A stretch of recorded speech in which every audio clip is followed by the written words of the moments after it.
नमस्कार दोस्तों, आज हम बात करने वाले हैं अंबेडकर जी की। तो दोस्तों, क्या अंबेडकर जी की चुनावी हार नेहरू की साजिश का नतीजा थी?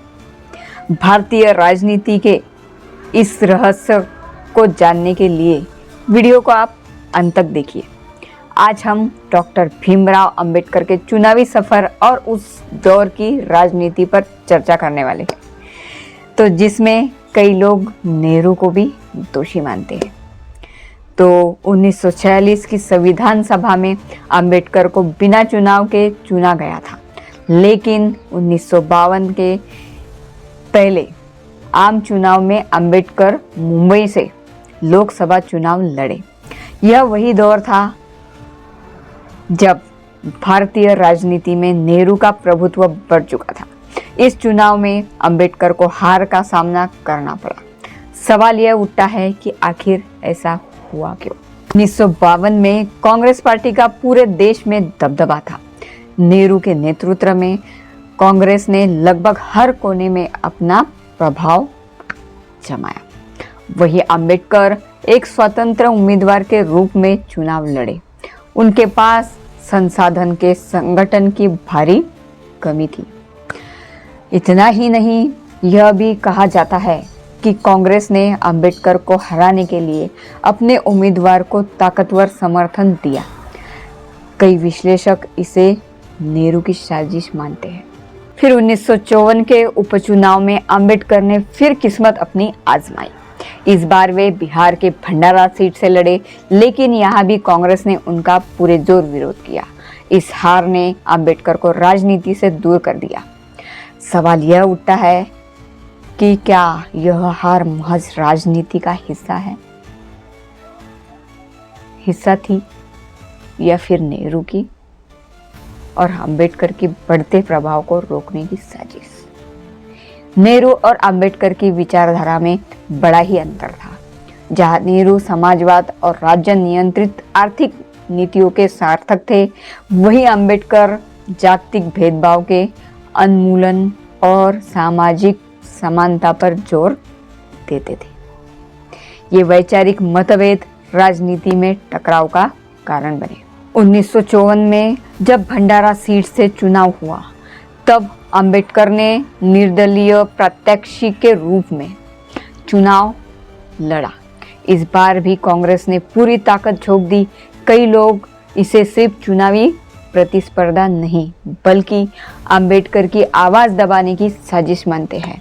इस चुनाव के बाद अंबेडकर ने राजनीति से दूर होकर बौद्ध धर्म की ओर रुख किया। क्या यह नेहरू की साजिश थी या फिर भारतीय राजनीति की हार?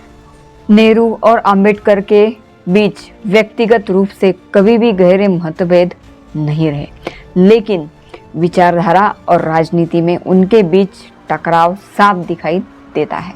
जब अंबेडकर संविधान सभा के प्रमुख सदस्य थे, नेहरू ने उन्हें समर्थन दिया, लेकिन 1949 के बाद जैसे ही संविधान तैयार हुआ और कांग्रेस का राजनीतिक प्रभुत्व बढ़ा, अंबेडकर को हाशिए पर धकेलने की कोशिशें शुरू हो गई। नेहरू ने एक बार कहा था कि अंबेडकर की सोच बहुत ही आलोचनात्मक और आक्रामक है। क्या यही कारण था कि नेहरू ने उन्हें कभी भी कांग्रेस का हिस्सा नहीं बनने दिया? 1952 की हार और दलित की राजनीति।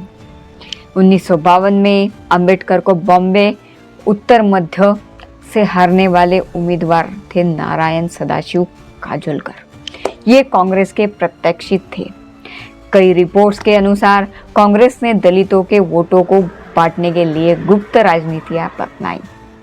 कांग्रेस ने उस वक्त दलित राजनीति को पूरी तरह से अपने नियंत्रण में रखना चाहा।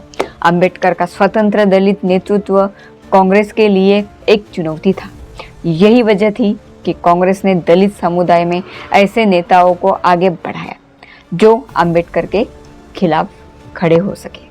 आज जब हम अंबेडकर और नेहरू के रिश्तों की चर्चा करते हैं, तो यह देखना जरूरी है कि इन दोनों महान नेताओं के योगदान को हम किस नजरिए से देखते हैं।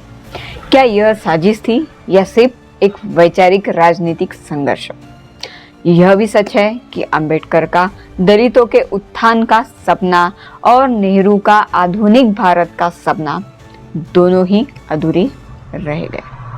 आज भी भारत में जातिवाद और सामाजिक असमानता एक बड़ी समस्या है।